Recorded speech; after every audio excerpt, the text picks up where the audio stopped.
Mode. Good evening, ladies and gentlemen. Welcome to TechGeek webinar series, our endeavor to empower techies. We believe that sharing of knowledge is the key to enhance our skills and grow us as professionals.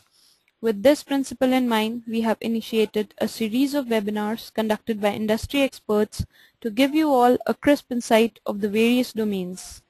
The topic of today's session is From Geek to Manager, 5 tips to help techies transition into management. This webinar is brought to you by Citrix GoToAssist and powered by Citrix GoToWebinar. I am Mohini from TechGig and I'll be your moderator today.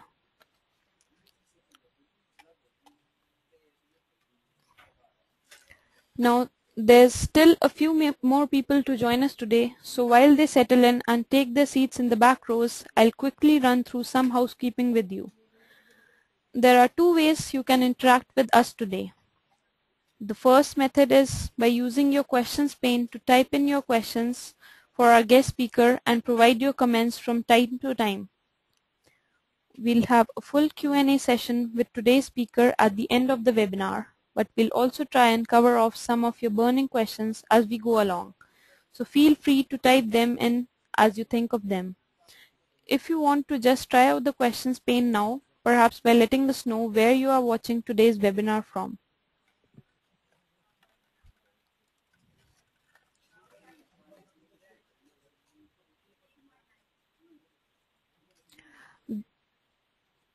The second method is if you are on Twitter and want to reach out to some of today's other webinar delegates, we'll be using the hashtag #LeadGeeks.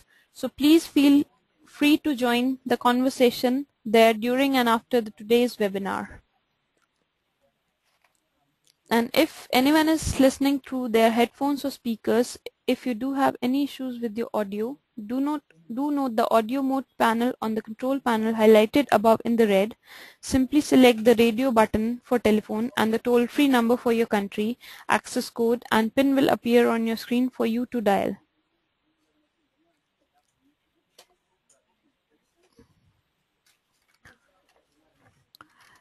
Now, I am very pleased to welcome today's guest, Paul Glen, to the virtual stage. Mr. Paul Glen, CEO of Leading Geeks, a Computerworld columnist and author of the award-winning book Leading Geeks, How to Manage People and Lead People Who Deliver Technology. Mr. Paul Glen is the CEO of Leading Geeks, an education and consulting firm devoted to improving collaboration between technical and non-technical groups and people. He has 20+ years experience delivering and managing IT-related products and services. For 4 years, he was Western Regional Manager for SEI Information Technology, a national IT consultancy. In that role, he had full profit and loss responsibility for a $13 million consulting practice including supervision of sales, service delivery, recruiting, human resource management, and administration. Prior to serving as the Western Regional Manager, he served as the Regional Manager for SEI's Oak Brook region in the Chicago area. He has won prestigious awards such as the 2007 ASBPE Silver Award for regular contribution column in a nationally distributed publication, 2003 Financial Times Germany Book Award for Best Leadership Book. Mr. Glen is an MBA from the J.L. Kellogg Graduate School of Management at Northwestern University with majors in marketing, organizational behavior, and strategy. He received a BA from Cornell University with majors in computer science and mathematics. So over the next hour, with the help of our international guest presenter, we'll be aiming to share, decide if you would like to be a manager, explore what it's really like to be a manager, navigate the common challenges in becoming one. Plus, of course, we'll be trying to answer all your burning questions. So without further delay, I introduce you all to our guest speaker, Mr. Paul. Over to you, Mr. Glen. Thanks, Mohini. Well, I'm really excited to be here today because this is an opportunity to share sort of some of my experience and let you know some of the things that I've experienced over the years. Because, as you just heard in my background, I'm a technical person, like probably most of you are. My undergraduate degree is in computer science, and I started my career programming.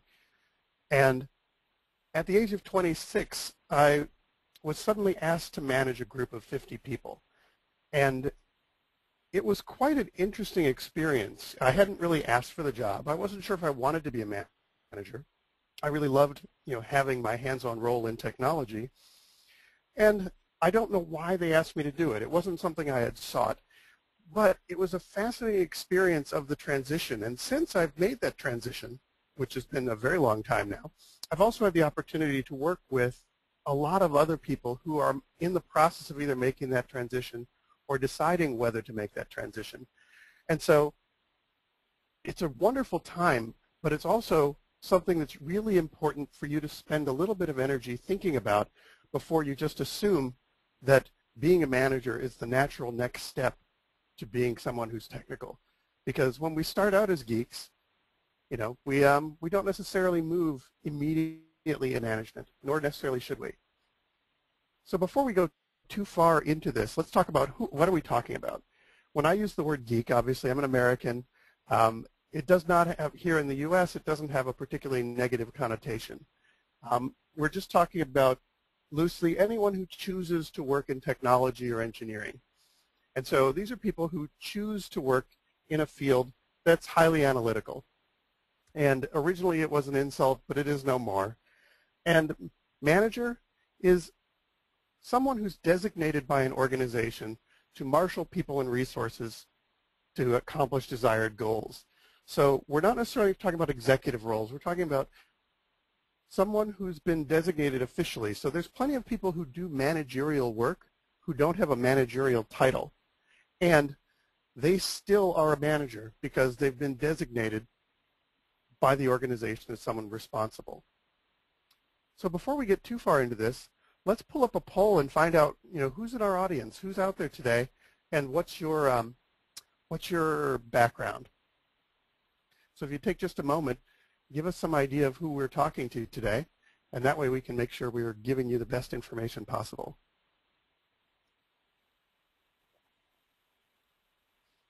And Mohini, if you can read the results, I actually don't see the results on the screen.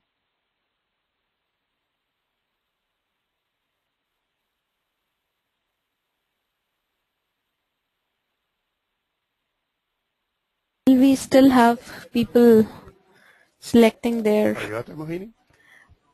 Yeah, we have around 46% people saying a geek contemplating becoming a manager. 23% of the people are saying a geek who recently became a manager.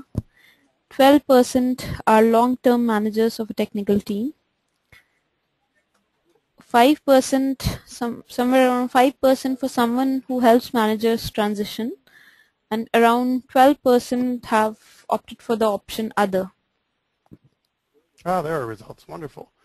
So we've got about half of us are folks who are thinking about it. 24% are recently became a manager and are in that transition. So hopefully you'll find some interesting tips here for you. So that's great. Thank you. All right. If I can get control back. There we go. And on we go. So the first thing is, what are we going to talk about today? So first, we've really got 4 things to talk about. Reasons you want to be a manager, the common myths about being a manager that people understand before they make that transition, a few things that no one will ever tell you before you make that transition, and even though the title says 5, I decided to throw in 10, so you get a bonus. There's actually 10 things you can do to really make this work for you. So the first question, and the most important question for half of you out there, is do you really want to be a manager? There's a common assumption that it's the natural next step to a career. And what I've found over the years is that there's good reasons to want to be a manager and bad reasons. And very often, people want to become a manager for a lot of really bad reasons. So the first one is that they're just, they're sick of being told what to do. They just think, I'd rather tell other people what to do. I want control. Therefore, I should be a manager. Not a good reason to want to do that. The next most common one is that they're just simply tired of doing technical work. It's like, oh, I don't like doing that sort of support work anymore, or I don't want to do programming anymore. I'd rather sit back and let other people do it. Just because, management is not something you should be running away from what you're currently doing. It's something you should be embracing as something to run toward. A lot of folks do it because they think there's money in it. Oh, I want to get a lot of money, therefore management is the way to go. Well, in some cases there's a certain amount of truth to that, but it's not a real good reason to take on a role. And finally, they just want the prestige because, the manager title sounds better. Your family will be more impressed. You can wear a different set of clothes, whatever it is. But what I find for people who come to it with that perspective, they often end up really miserable because what they want is the title. They don't necessarily want the job of being a manager.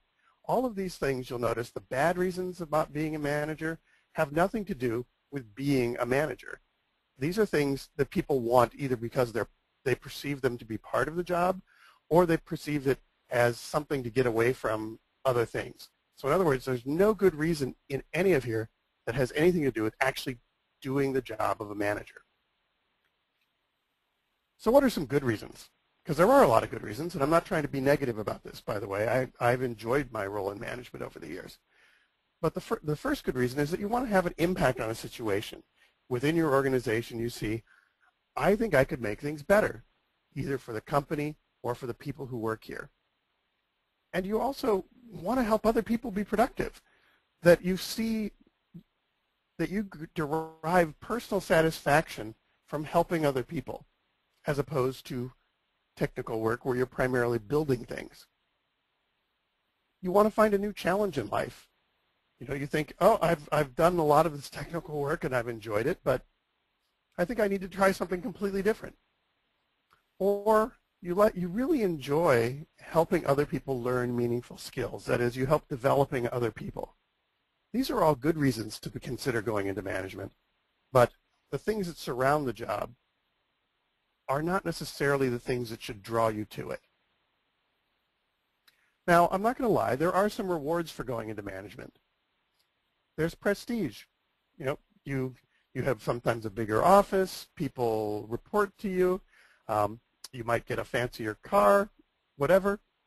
Sometimes, not always. There's plenty of management roles that don't come with a lot of prestige. There's money. I don't know about in India, but in the U.S., there's often, although it's not as much as it used to be, it used to be that if you wanted to make more money and you were technical, you had to become a manager because eventually the amount of money you could make was just limited in a technical role. Most companies today here in the U.S. really have sort of dual tracks that you can continue to make more money as a senior technical person in addition to making more money as a manager. And they've recognized that both tracks have similarly high value. But again, there's managerial roles that don't come with lots of money. There's influence. People say, I really want to be able to change the direction of the organization. And sometimes you do get that, but that also depends on the organization, its culture, and its size. If you're a project manager in a company with 300,000 employees, your influence is going to be pretty limited in terms of the large picture. Now, the one thing it does come with is the opportunity for advancement because you've got a chance to try something new. And often enough, if you do well at that, new opportunities continue to come your way. But just because there are rewards, don't forget, there are also costs to doing this, to making the choice to become a manager. You're now accountable, not just for yourself and your own production, you're accountable for an entire group of people. You're going to be taking on the headaches for a whole team. Even though you probably work long hours and work hard in a technical role, a good chance you're going to work even longer hours. It may not look like it, but most managers work a lot of time. It's also a very stressful role because you have to take the burden on for a wide variety of people. And we'll talk some more about where the stress comes from as we go. But the other cost that's really important to pay attention to is the loss of technical work. And we'll talk some more about this as we go. But you will not be the same technical person you are today if you choose to go into management. So let's start out with the myths about geek management. This is the kind of thing that I find that there are a lot of, there are 4 key things that I find that people have as misperceptions before they go into that managerial role, that typically geeks think, oh, I know what it's all about and I'm going to go for it. So these are the things that are just not true about technical management. So myth number 1 is that being a highly skilled geek is good preparation for being a geek manager. Oh yeah, that's it. If I'm the best programmer out there, that means I'm going to be a great manager of programmers. Unfortunately, it doesn't really work out that way because it's a totally different job. This is not the same thing. You are not going to be necessarily a great leader of programmers just because you are a good programmer. And many of you have probably experienced that. You probably have a boss who you've, over time, who you've wondered, how did this person get this job and why are they so bad at it? They must have been a terrible engineer. Well, often enough, they were great engineers, and they got put into a managerial role because they were great engineers. And it turns out that it's a totally different skill set. And the misapprehension that most people have is that being a manager of engineers is just sort of like being an Uber engineer, that you are the most senior engineer in the room. And in fact, nothing could be further from the truth. And so the actual things you do on a daily basis are not necessarily well prepared for by being a good manager. Think about it. If, as a good technical person, what's your background? What are the skills and the kind of work you do? Well, you work hard at understanding your technology, at learning to apply it, at taking requirements and transforming them into something, into reality. It's a very individual thing, even if you're working with other folks, but you're working on the technology itself. When you're a manager, you're no longer working on the technology itself. You're primarily working on the people who work on technology. And working on people is an entirely different experience than working on the technology. So, in fact, you have to abandon some of the things that you know in order to become more effective doing the things that, that you now need to be effective at. So it's not good preparation. It's not that it's bad preparation, but it's not the good preparation people assume that it is. Now, myth number 2 is that in order to lead geeks, you have to be an uber geek. You have to be the most knowledgeable, smartest, most effective geek in the room. And unfortunately, not only is that not true, you don't need to know more than the people you manage. The difficult reality is you won't know more than the people you manage. This is what I refer to in the Leading Geeks book as the knowledge inversion. And it's out there. Somehow we've come to the conclusion that we live somehow in the medieval European guild system, and that, you know, we take people, young people, the freshers come right out of school, and we put them to work, and we train them, and then we train them, and it's kind of like being an apprentice. And we train them, and we train them, and they work, and eventually they get promoted to being a journeyman. Now, why do they get that? Well, because they know everything there is to know about being an apprentice. And then we train them, and eventually, if they work out really well, they become a master. And why did they become a master? Well, because they know everything there is about being a journeyman, about being an apprentice. And so we've got this tacit assumption that people should know more than their subordinates. And there's nothing wrong with that, except for in technical work, it's simply not true. This is not to say that you're stupid when you move into management, but no matter how smart you are, no matter how technical you are, no matter how much time you have spent behind a keyboard, the minute you push back from that keyboard and someone slides in front of you, they now know more about that particular technology than you ever will. Now, you still may have a wealth of experience in your background, but the minute you push back from the keyboard, there's someone else there who's going to know more about the details of that database. So if you're working in an organization where there's a CIO, how many of you have a director of development or a CIO who knows every single detail of every table and every trigger and every database in your organization? They don't.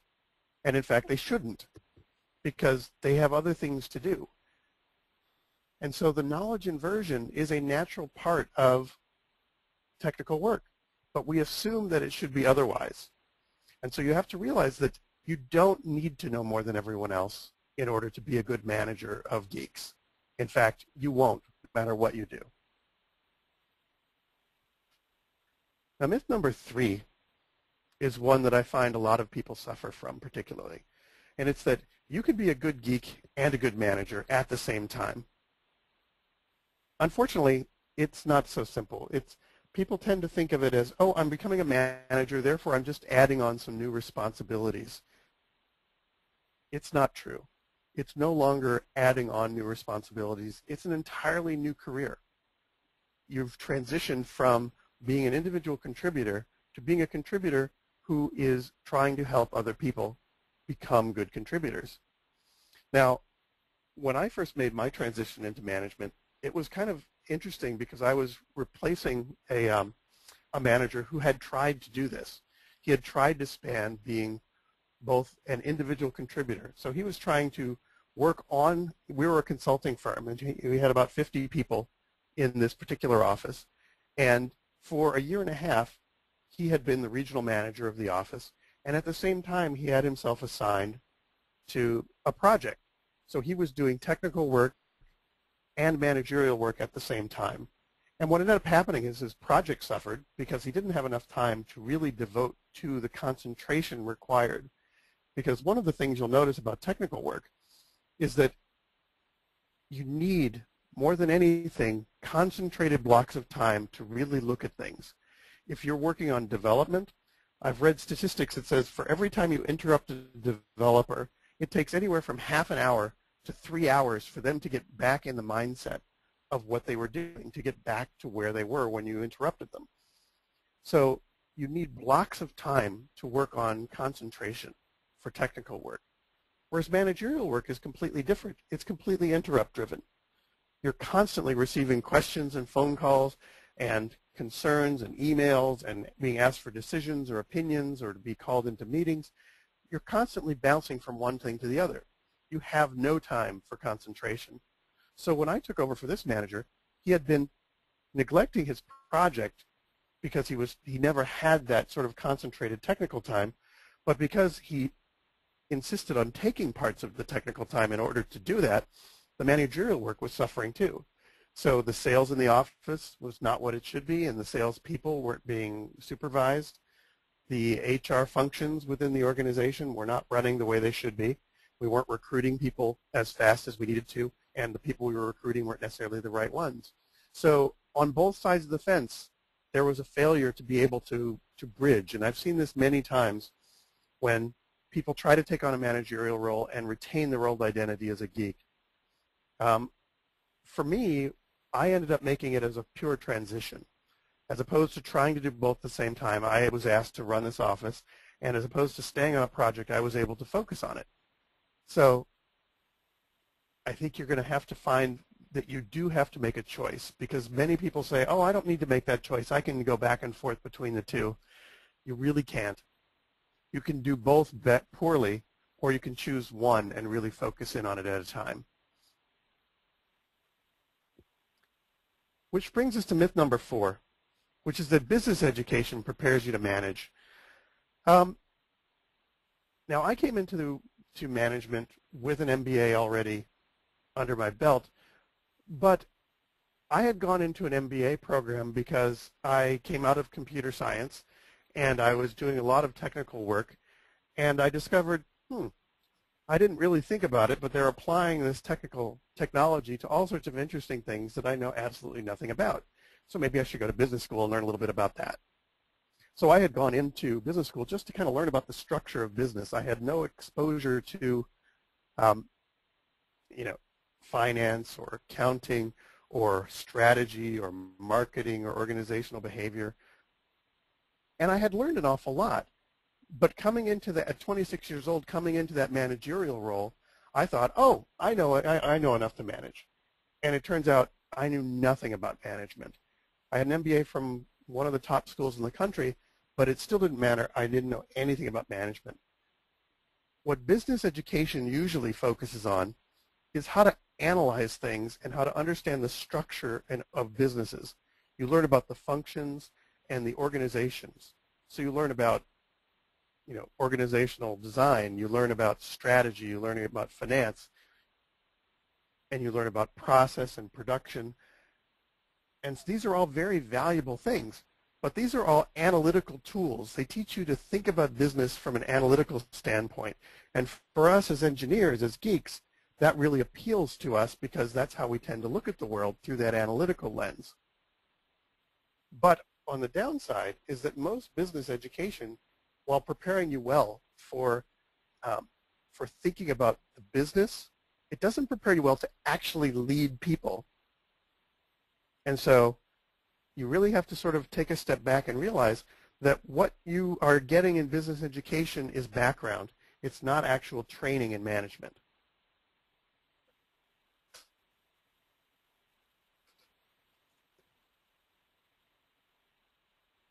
So then let's talk a little bit about the 3 things that no one will ever tell you before you take the job. And this is one that I think is really important, especially for the half of you that are thinking about making this transition, or perhaps for the 24% who said, I just made this transition. You may find this familiar if you've just made that transition. So number 1, you have no idea what you are getting into. No matter how long you've been around organizations, no matter how much time you've spent watching your boss, you have no idea what being a manager is really like. And this is not because we as engineers are stupid or focused on our technology. It's simply not possible. There's no way you can know, and you have to recognize that what you think you know, you don't know. So you have to be prepared to abandon your preconceived notions about what it means to be a manager. Now, think about it. Everyone who's become a manager at some point has a first experience as a manager. And during that first experience, they come to it with a certain set of assumptions. And those are usually governed by watching your old boss. And you think, oh, I know what he does. Now I understand what management's like. But you don't. You can't know from below. You can only see what you think is going on there.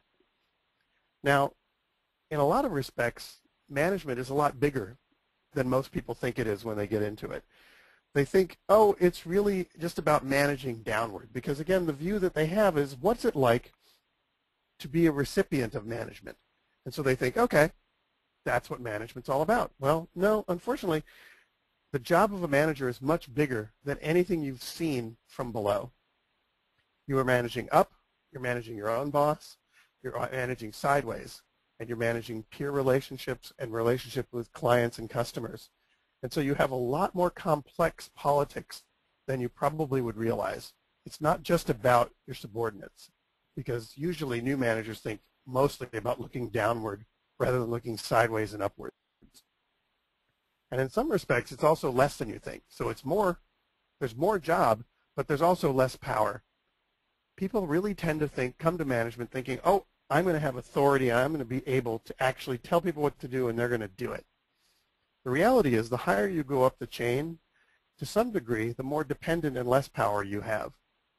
You have the ability to influence people, but you're required, you need other people to do things for you. Managers tend to not do stuff for themselves.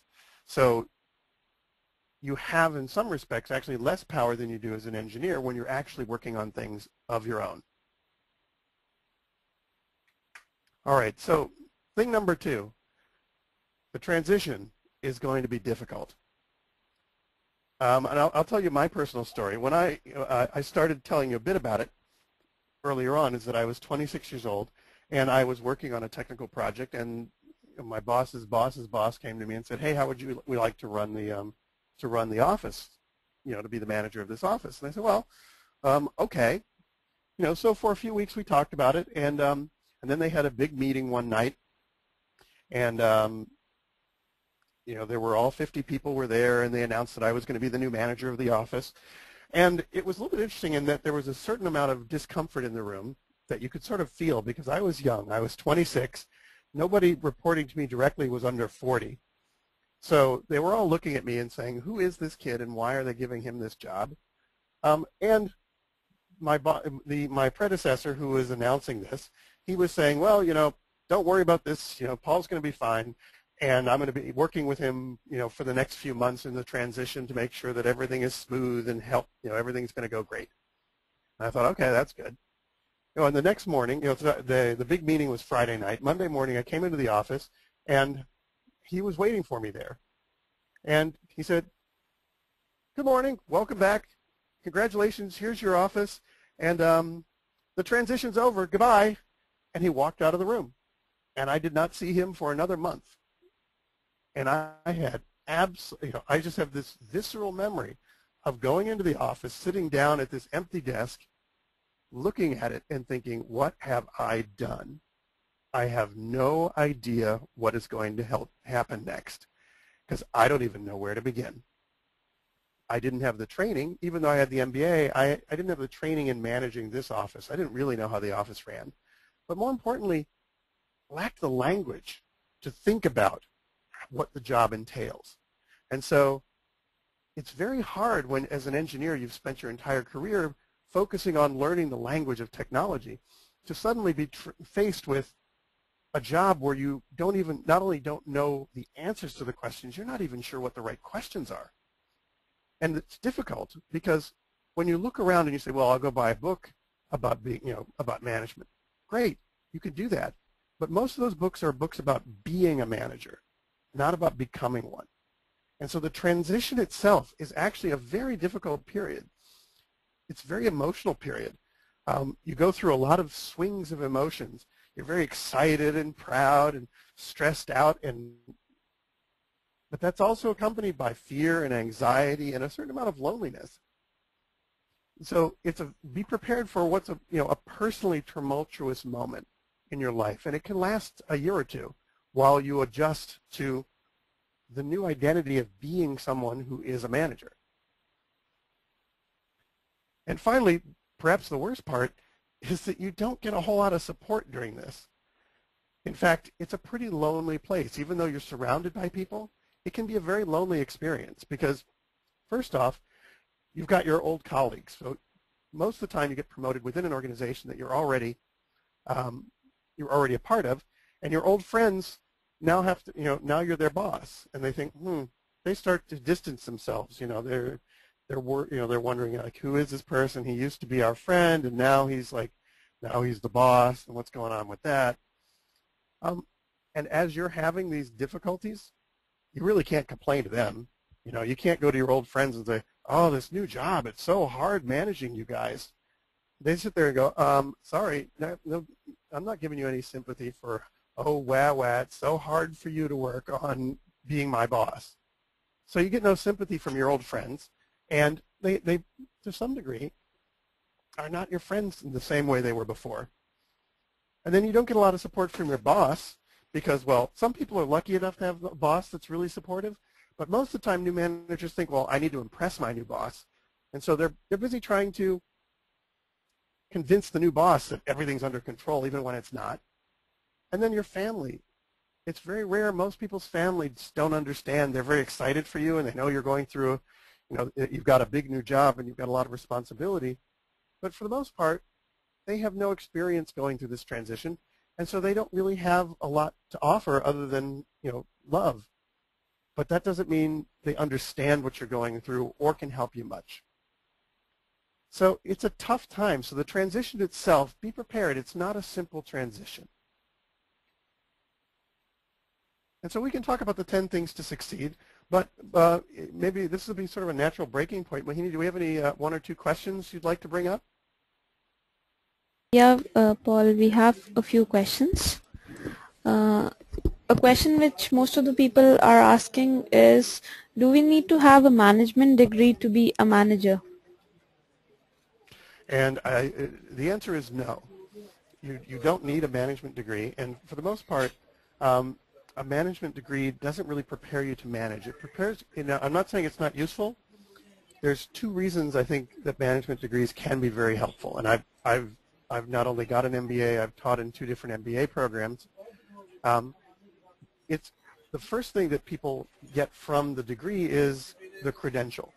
So it will often speak to the management of your organization and say, I'm serious about this job and I'm interested in advancement. So it says, I'm willing to invest in myself. And so they say, oh, you're ambitious, that's a good sign. It has nothing to do with the content of the degree. Simply the fact that you've got it says that you're ambitious. The next thing that it does, though, is it helps you to think through the issues related to business and to learn the language of the business people you're going to be working with. But that said, that is a very small percentage of the job. So is it essential? No. I think over time, I tend to think of MBAs as being a lot more common sense and you have time to think up on your own. But I don't think it's essential. I've met plenty of fantastic managers with no degrees at all, and I've met plenty of managers who are just horrible with degrees. So I haven't found any correlation between having a degree and being a good manager. Okay, we have one more question from Mr. Pratik Rupwal. He says one of the myths discussed, said that a geek can lead other geeks well, and the explanation that you gave confused him a little bit. He says, how can a manager understand a technical issue if she has never experienced that sort of thing before? Well, the thing is, you don't want to assume that because you're the manager, you have to be the expert on the technical issue. Because no matter how smart you are, no matter how technical you are, at some point, you're not going to know all the details. You have to learn to rely on other people who will have the details. I mean, if you think about it, think about the head of NASA here in the United States, the head of the space agency. He has about 20,000 people reporting to him. Now, if they launch a spacecraft and it blows up, he's the one who's going to be called before Congress. But he certainly doesn't know all the details. He probably doesn't even know the name of every spacecraft that they're launching, let alone the internal design issues related to every item. You have to be able to transition from being the expert yourself to relying on the experts. And that's part of the transition, is being able to let go of the idea that you as a decision maker or as a manager have to be the most informed person in the room, because you won't be. No matter how smart you are, there's going to be other people in the room who know more about the details of the things you're working on than you do. And so is it better for someone to have some technical background in order to be able to ask the right questions and listen to the experts? Certainly. But is it essential? No. And in fact, in some respects, it can often be a real hindrance, because you think, I have to be the expert, therefore I have to prove that I'm the one making all the decisions. And I see this a lot in technical groups. There's a manager who's, they call a meeting and there's a big architectural decision to be made, and the manager sits back and says, well, I used to program in Fortran, and so I'm going to make this big architectural decision about this .NET system. And you ask him, well, why did you do that? Because you don't know anything about .NET. And they go, well, if I don't do that, no one will respect me. It's like, well, guess what? Making bad decisions doesn't help. You have to recognize that there are going to be other people who have more expertise than you do, and be prepared to challenge that, to test that, to check it, cross-check it against other people's expertise. But eventually, you become a consumer of advice as opposed to being the producer of advice as a manager. So let's plow ahead here, and there'll be more time for questions at the end. But there's 10 things we can do to succeed as a manager when you're making this transition from geek to manager. Number one is get help. find someone safe to talk to. And you need to have someone in your life who you can talk to with complete honesty about what's going on in your organization and what's going on for you personally. This can be a mentor or a coach. If you're lucky enough, it may be your boss, who may be someone who is sympathetic during that transition, as opposed to just wanting to demand things from you. But most of the time, you really need someone, potentially even outside the organization, who understands management enough that they can help you through the process. It gives you an opportunity to get advice from people who have been through it before, but also to vent, just to let out your experience and be able to tell someone who understands your frustrations and the difficulties you're experiencing. And it gives you an opportunity and a safe place to explore the feelings and the emotions that come with the transition, because you really don't want to pretend that those aren't happening to you. Because what I find is that the people who try to tamp that down are the people who end up kind of unhappy in the role. Number 2, get over yourself. The first response that a lot of people have when they become a manager is they get very impressed with themselves. I got promoted. I'm important now. I am great. I am wonderful. It's validation of me personally. To some degree it is, but my advice, get past that pretty quickly, because all of the things that you're experiencing in the role are about the role, not about you personally. So, for example, I eventually became someone who was managing over 100 people. And, you know, I would come to meetings and people would treat me with a great deal of deference, and, you know, they had a great deal of respect for me, and they would show that. But I always was very clear that they were much more, their deference was not for me as a human being, but for me as an inhabitor of this role, as an actor. And if you focus on the role more than the personal, you end up being a lot happier, because I decided to take a step back from management and return to technical work for a while. And when I left that role of managing 100 people, the same people treated me completely different the following week. And had I been very invested in, I'm important and these people should treat me with importance, and then the next week you're in a different role and they treat you completely differently, and you think, what happened to me? I'm suddenly someone who's not important? How dare they? And it becomes a real blow to your ego. Remember, the deference that people pay is primarily not about you. It's about the role you inhabit. And so if you focus on filling that role as opposed to thinking about how that reflects on yourself, chances are you're going to be a lot happier. The next thing is to clarify roles and relationships. This is really about not just your role, but about how you fit into the structure of management. Because as I mentioned before, new managers tend to think about things in ways that are very limited. They think very much about, think about it as children. Children think about the role of being a parent very much as, well, what is it being a parent like? Well, it's about telling kids what to do. From their point of view, everything is about the downward-facing role of being a parent. They don't know anything about all the agony you think about in terms of, their future and planning out their lives for them and thinking about what's the best way to get them an education and prepare them for a successful life, how you manage to take on a job and a relationship with your spouse as well as being a parent, and all the things you worry about. They don't know the full role. And the fastest way to learn about the role of manager is to clarify your relationship with everyone else around you who you have to deal with. You have to think about your boss. What does your boss expect from you? And by doing this, you can actually clarify this by going to your boss and say, what does your boss expect and need from you? And what do you need from your boss? What transmission needs to go between the two of you? You can then think about your team. I'm not saying don't think about the downward-facing component of the job. Looking down and supervising is important. And you have to ask not just what do you need from your team, you have to ask what does your team need from you to be successful? And then your peers. Think about it.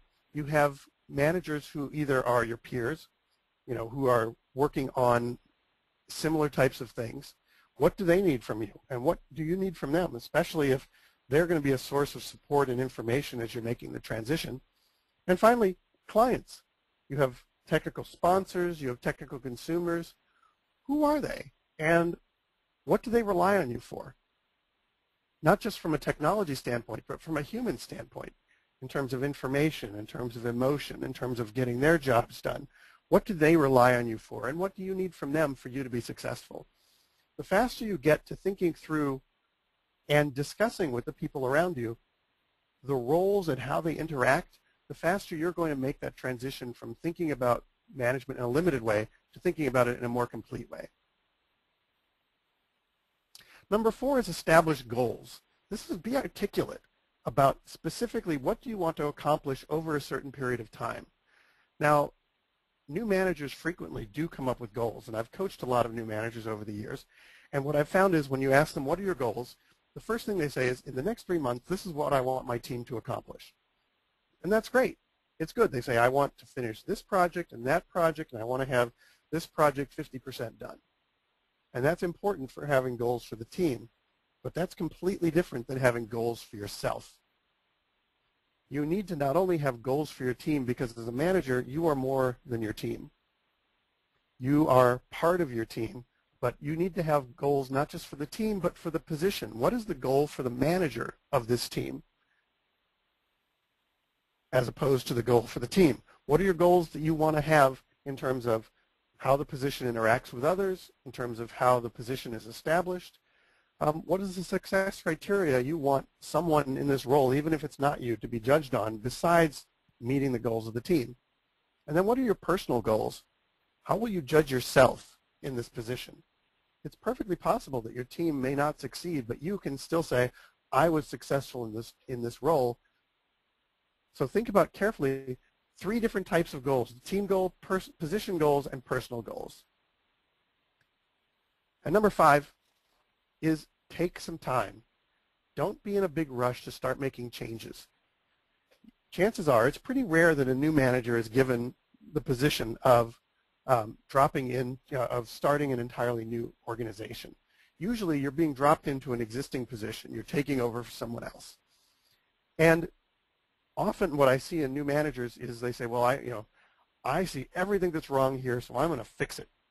In fact, I once had a guy who worked for me who was a brilliant engineer, just one of the best engineers I'd ever worked with. And one of his key roles in life was to drop into troubled projects. So we would drop him in as a project manager if a project got in trouble, and he would show up, and within a couple of days he would lock himself in a room, and in a couple of days he'd figure out from a technical point of view what was wrong with this project, and he would figure out what to do and fix it. And I would show up as his boss's boss, a few days later to see how things were going, and inevitably we'd have this meeting, and there would be, a presentation of an analysis of the situation. And it was very interesting because the analysis was crisp and brilliant, but you could look in the eyes of the people on the project, and they were all beaten down and unhappy because the way he handled himself, because he came in there and basically said, do this, do this, do this, you guys, and what they experienced was basically someone showing up and saying, you guys are so stupid. It took me to come in here and fix you. Because what you have to be careful of is making changes before you understand why things are the way they are will often be perceived as a repudiation. You can make everyone unhappy very quickly by coming in and not by saying it, but by demonstrating to them in some way that you think that they are bad and wrong and that you're there to save them from themselves. So often enough, when you've come into a project, spend some time and try to understand why are things how they are, because often there's a good reason they're the way they are. That's not to say don't make the changes, but give it a little bit of time so you really understand why they became this way before you start to try to change things, because it's really easy to miss why things are the way they are and to lose the confidence of the team very quickly. Number 6, this one's a very simple one. Be humble. Nobody really likes a braggart. So whenever something good happens for your team, make sure that you publicly acknowledge them, that everyone gets a share of the public credit for the success of the team. And when there's blame, don't deflect it to someone else. Nobody wants to hear why it wasn't your fault. Just take responsibility for not only yourself, but for everything that goes on in your team. Even if it's things you're not aware of, you're responsible, and your team will appreciate it, and your peers and your boss will appreciate it, that you're able to handle it. Number 7, this one is the hardest one for a lot of technical folks, is that you, as I mentioned before, will no longer be a technical person. And you have to spend a little bit of time, feeling the loss of your work. Because most of us who come into technical work, we love technical work. We're drawn to it because we love technology, and it's very rewarding. And you're not going to be engaged with it the way you were in the past. It's just not possible. And so you don't want to be like my former boss, who tries to do both and does both poorly. So if you're going to make a commitment to a career as a manager, you're going to have to make a commitment to reducing your amount of technical work and recognizing that it's not going to be your future. Now, I'm not saying don't do it. Do a little bit of technical work. As a manager, I'm very much in favor of people saying, I'm formally technical, I love technology, I'm going to carve out this little teeny piece of work for me, but it should be something that's small and off the critical path and not terribly important, so that if it doesn't get done because the other work is more important, it's okay. And recognize it's an indulgence, it's something that's okay for you to do for fun, but you're going to have to actually go through the process of grieving the fact that all of the things that you measure yourself by right now. And as a technician, most people measure themselves by their personal productivity. What do I build with my own hands? What do I fix with my own hands? How much code did I write? How many desktops did I fix? How many systems did I upgrade or install? Those measures are no longer the things that you'll be able to look at and say, that's me, that's how good I am. You're going to have to transition away from measuring yourself by how you produce to measuring yourself by how you help others. And that's a very hard transition to make. The next thing is to just drop all the old ideas. As I mentioned before, you come to this with a perspective. And most people come to it as, oh, I know what to do as a manager. It's exactly the opposite of that bad boss I had back when. And it's often true that you'll learn things to do by recognizing the things that you hated in your previous boss, but that is far from the totality of what the job of the manager is. So again, you have to really go back to the idea of clarifying all of the relationships that you're in, because a managerial job is not about the technology, it's about the relationships. And it's much more complex than the idea of what it's like from below. Just as children don't really understand the role of parents, employees don't necessarily completely understand the role as boss. So it's something you just have to get used to, and the faster you let go of your old ideas, the sooner you're going to be available to those new ideas. Number 9 is stretch yourself. Not only are you going to be dealing with lots of new ideas, you're going to be dealing with lots of new types of people. You're going to be dealing with all sorts of non-technical people. Most of us as geeks, we work with other technical folks, and that's who we're used to dealing with. And so you're going to be suddenly thrust into a world where you are dealing with all sorts of non-geeks. You're going to be dealing with the consumers of technology. You're going to be dealing with vendors. You're going to be dealing with managers and managers of managers and business people. And they see the world completely differently than we do. And that's a whole different subject that we don't have time to talk about today. But recognize that they are not like us, and that they chose a different type of work. And they have not only different language, but different ideas about how the world works. And you're going to be dealing with them, and recognize that you're going to have to change how you interact in order to be successful working with those folks. And the last one is the one that people really don't like. Engineers don't like the idea of politics. That is, they think of politics as being a negative thing. But for a manager, politics is your job. Now, I should be clear what I mean by politics. There's 2 types of politics in organizations. There's positive politics and negative politics. Positive politics is what I describe as the process of groups making decisions. And that's what managers do. They drive the process of groups making decisions. Now, that means you might be lobbying people and trying to convince them of the right way of doing it, or this way or that way, or negotiating something that's going to be a decent balance between the interests of the two different groups, or 4 or 5 different groups for that matter. That's called politics. As long as you're doing what's best for the organization, that's positive politics. Negative politics is when you're deciding what's mine instead of what's right. Don't confuse politics with negative politics. Politics is your job, and as a manager, it's a big part of what you do, so you can't get rid of it. And finally, I'll give you a really quick tip.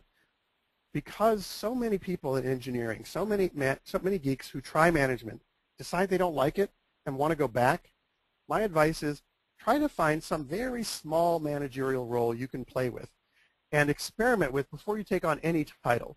Because it's very hard to say, I got a title of manager and I don't really want it anymore. I want to go back and work on the technology. And in my experience, about half the geeks who try management decide they'd really rather work on the technology. And there's nothing wrong with that. But it's often very hard emotionally to step back from that role. And a lot of organizations lose a lot of people this way because they get promoted into a managerial job, they discover they hate it, and then they say, well, I can't go back in this place. I'll look like an idiot. Everybody will think I got a demotion. So you have to then be prepared to try it out before you actually take the job. And with that, I'll open it up to questions. And I'm happy to stick around for a little bit here. I apologize for running a little long today. Yeah, we have a lot of questions coming up today, Paul.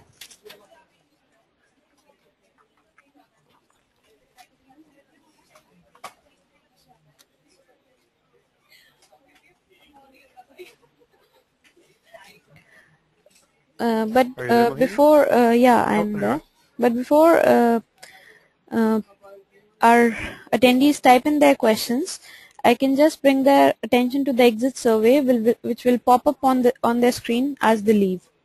So our attendees, you will be automatically be receiving a link to the recording of today's session later today. However, we really value your feedback, so do let us have your comments on today's webinar and suggestions for future topics via the exit survey. This exit survey will pop up in your browser as you leave the webinar. Plus, there are 3 more great reasons to complete the short exit survey. You can request a complimentary accompanying white paper to today's webinar from Paul. Other than that, we'll be sending you 3 invaluable guides. That is a Geek's Guide to Presenting to Business People, 5 Ways to Build a Motivated Technical Team, and my personal favorite, that is Paul's personal favorite, Loving Geeks, the Unsung Heroes of Romance. We'll also include a chapter from Paul's best-selling books, that is Leading Geeks. You can also request a free trial of Citrix GoToAssist, GoToMeeting, GoToWebinar, or GoToTraining solutions for online remote support, IT monitoring, meeting collaboration, and trainings made easy. For a limited time, today's webinar attendees can also subscribe to any of our sponsor solutions and get the first 2 months of their annual subscription absolutely free. Now I would be taking up the questions. Mr. Ramesh Rajamani says that a lot of companies have technical manager roles, including the US companies. I reckon the role demands both technical and manager together, right? They're very frequently, they try to have the role because someone thinks, oh, I know, we'll just take a technical person and just give them a few extra things to do. I find that it typically doesn't work out that well because you kind of have to pick one and really focus on it. So that doesn't mean that you're not going to have a job description that says both, but you as an individual filling that role will have to decide which priority is first and which is second for the success of the role, for the organization, and yourself. And if you are a technical person first and a manager second, it's going to be pretty tough to fulfill the needs of that managerial role. Most of the time when I see these roles, you have to pick management first and being technical second, because usually you're being judged on the success of the team. And if it's the success of the team that's important, the team needs management in order to be successful as a whole. So you can't be successful individually as a technician and still have the team crash and burn and think that you're doing a good job. And so just like users can't have two first priorities, you as someone inhabiting a technical management role can't have two first priorities. So you have to pick which one is going to be your primary.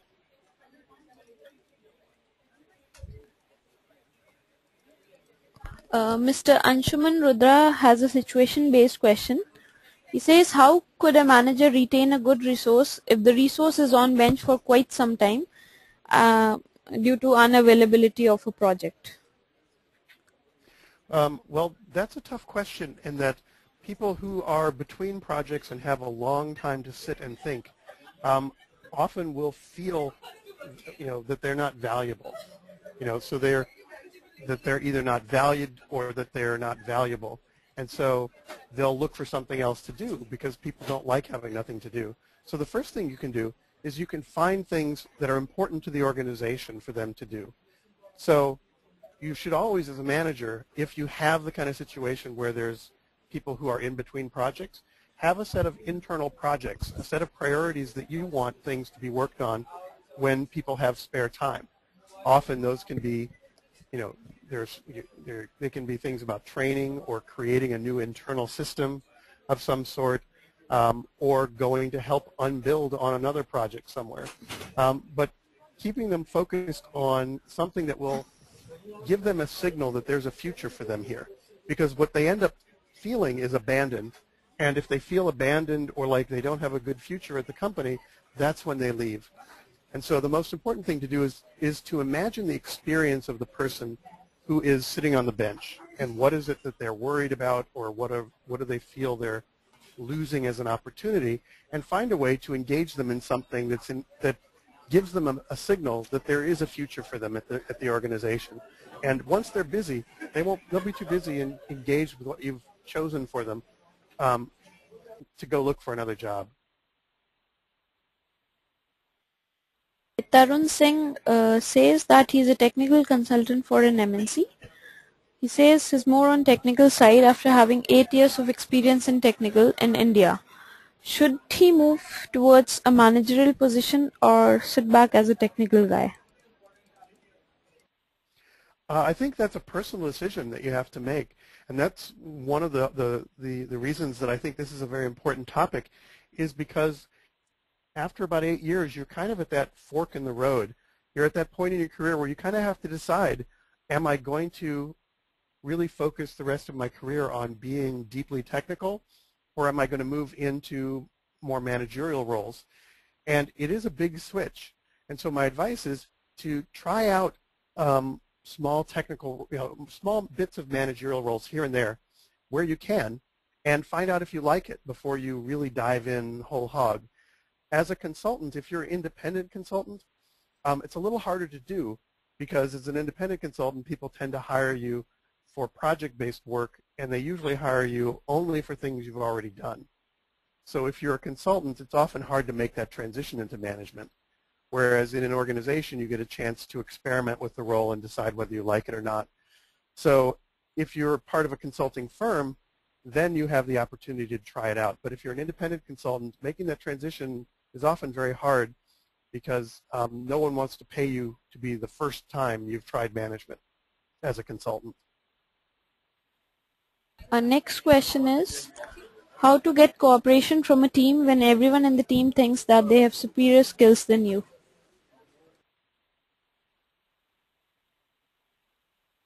Are you there, Mohini? Our next question is, You're cutting out. can you hear me well? You're back. How to get cooperation from a team when everyone in the team thinks they have superior skills than you? Well, the first thing is you have to let them know that they're right, that they probably do have superior skills to you in the technology area.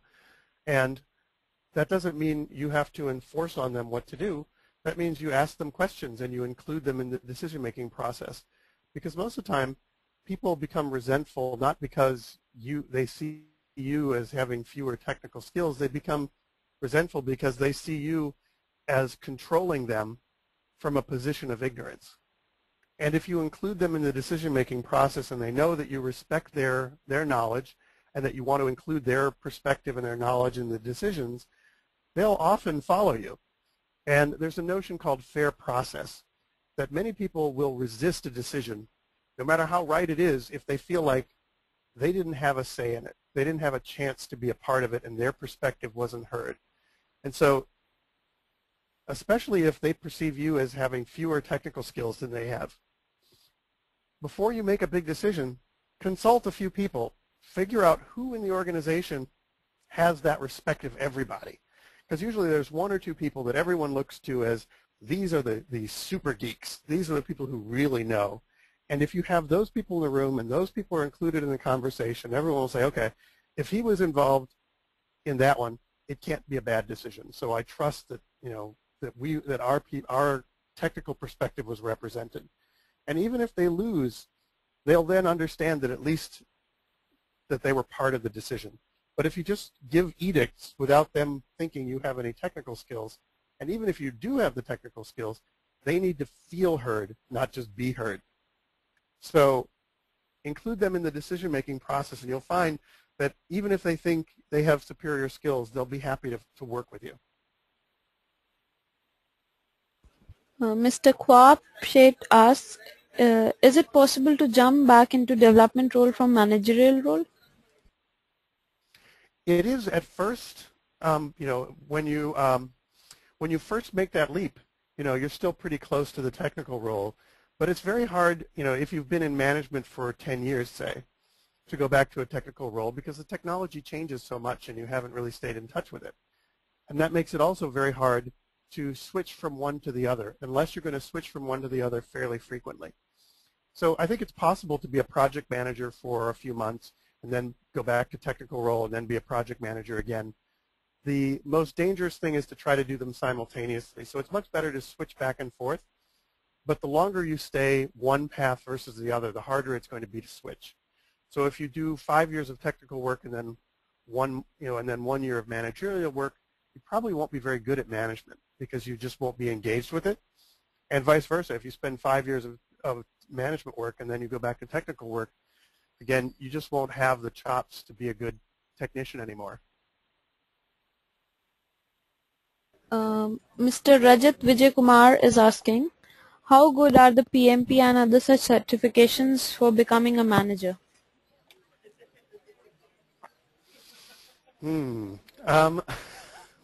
That's a bit of a tough question.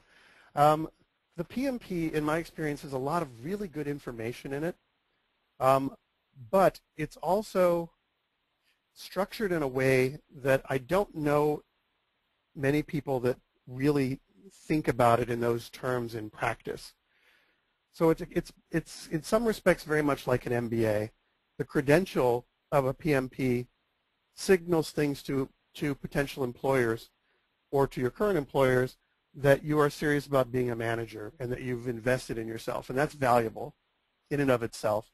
And the ideas within it are useful and helpful as long as you don't take them to be gospel. In other words, the information in a PMP is very helpful, but I wouldn't take it too far. That it does not relieve you of the burden of professional judgment, of knowing what the right managerial technique is on a particular project and how to deal with the humans.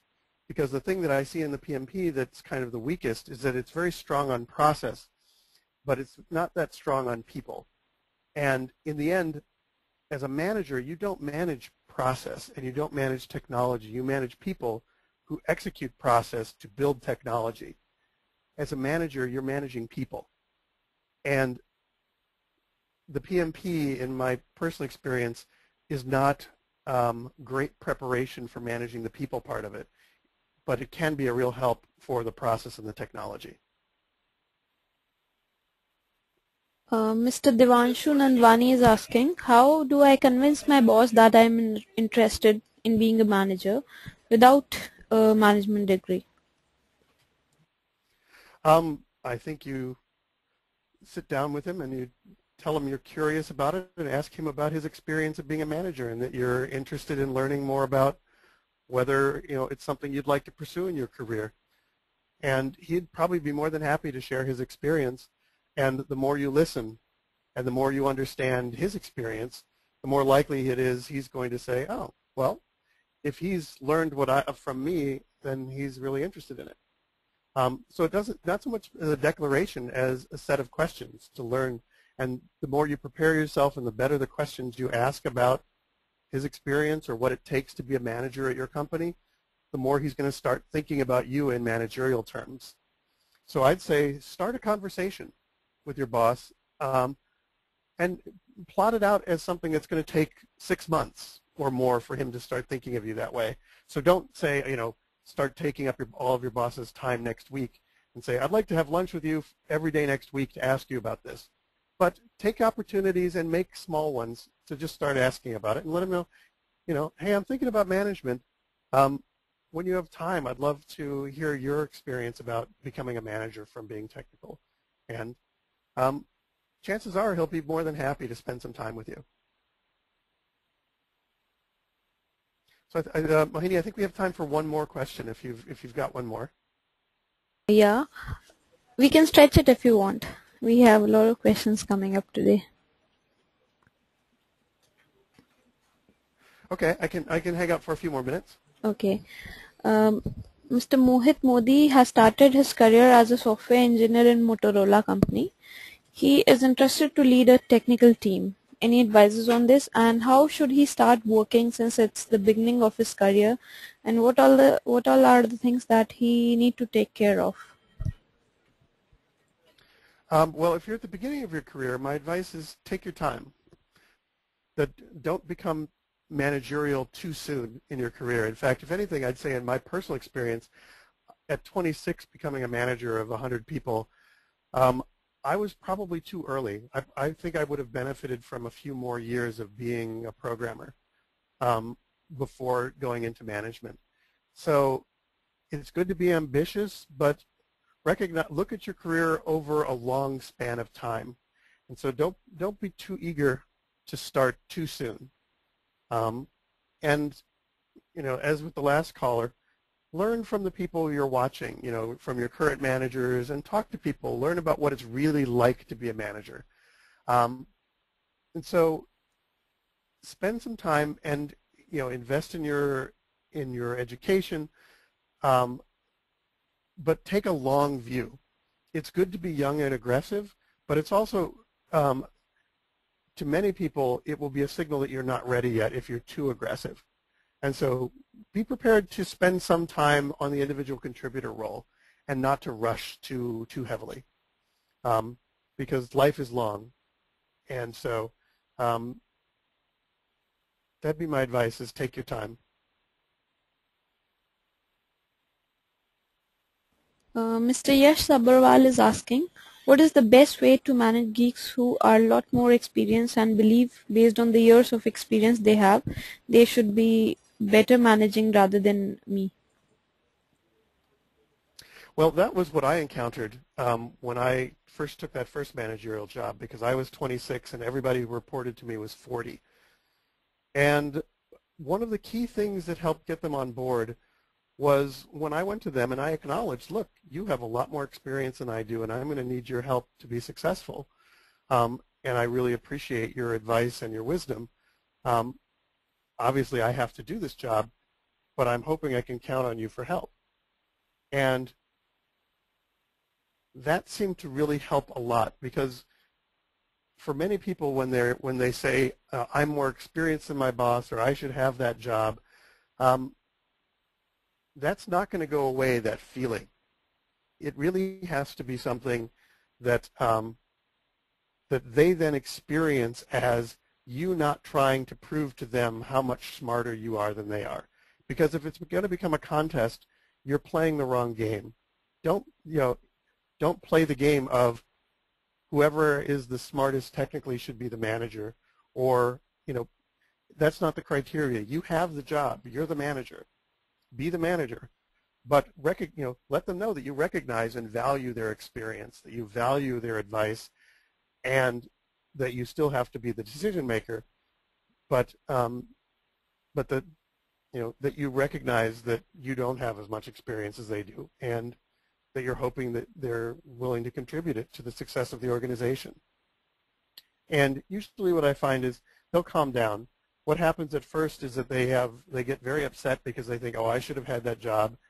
And then eventually, as long as they recognize that you still respect them and that you're not trying to dominate them, that they will come to respect you for what you bring, and as long as they see that you respect them for what they bring. Oh, well, our last question for the day is, if you knew your manager is 100% wrong about something, how would you handle it? This comes out from Munir Ahmed. That one's a really it depends answer. You have to really think first about what it is that they're wrong about, because many things, when you're in a technical role, seem to have a right and wrong answer, and you really have to understand what are the constraints that they're operating under that might make them make a particular decision. And then you have to decide how important it is, because sometimes people are wrong about lots of small things, and in the end, it doesn't really matter. You can be in a simple conversation and someone, says, this costs 300 rupees and instead it costs 400 rupees, and you have this urge to correct them because it's wrong. But in this great scheme of things, it wasn't really important. And so you first have to decide, are they wrong about something important? And if you decide that it is something important, really understand, are they wrong given the constraints that they're operating under? Because you, as a contributor, may see, I think we should be building the best technology possible. Well, as a manager, they may have totally different constraints. Their boss may have said, you have 3 months to produce this, and I don't care if it's great or not. And so they may be right given the constraints that they're operating under. Or if it's something that's truly wrong, either wrong ethically or just something that's going to be disastrous, you do have the option of going to your boss's boss and objecting. That said, that's a very dangerous political position to be in. And so you have to do that one very cautiously. Because there will be many times in your life that you perceive that someone above you has made a poor choice. Sometimes you just have to sit back and say, well, I'll make the best of it. And so you have to, sort of weigh the options, because once a boss has made a decision, if you think they're wrong, going to them with the answer of, well, you're wrong, often will just make them more defensive as opposed to finding a way to convince them. So it's a tricky situation, and if it's something that you think you can't change but you can't live with, it might be time to leave and find another project or find another employer. Well, thanks, Mr. Paul, for your session on From Geek to Manager, 5 Tips to Help Techies Transition into Management. It was indeed a great session. I would also like to thank Mr. James for being a support in this webinar. I would like to thank all our participants for their support in making this webinar a success.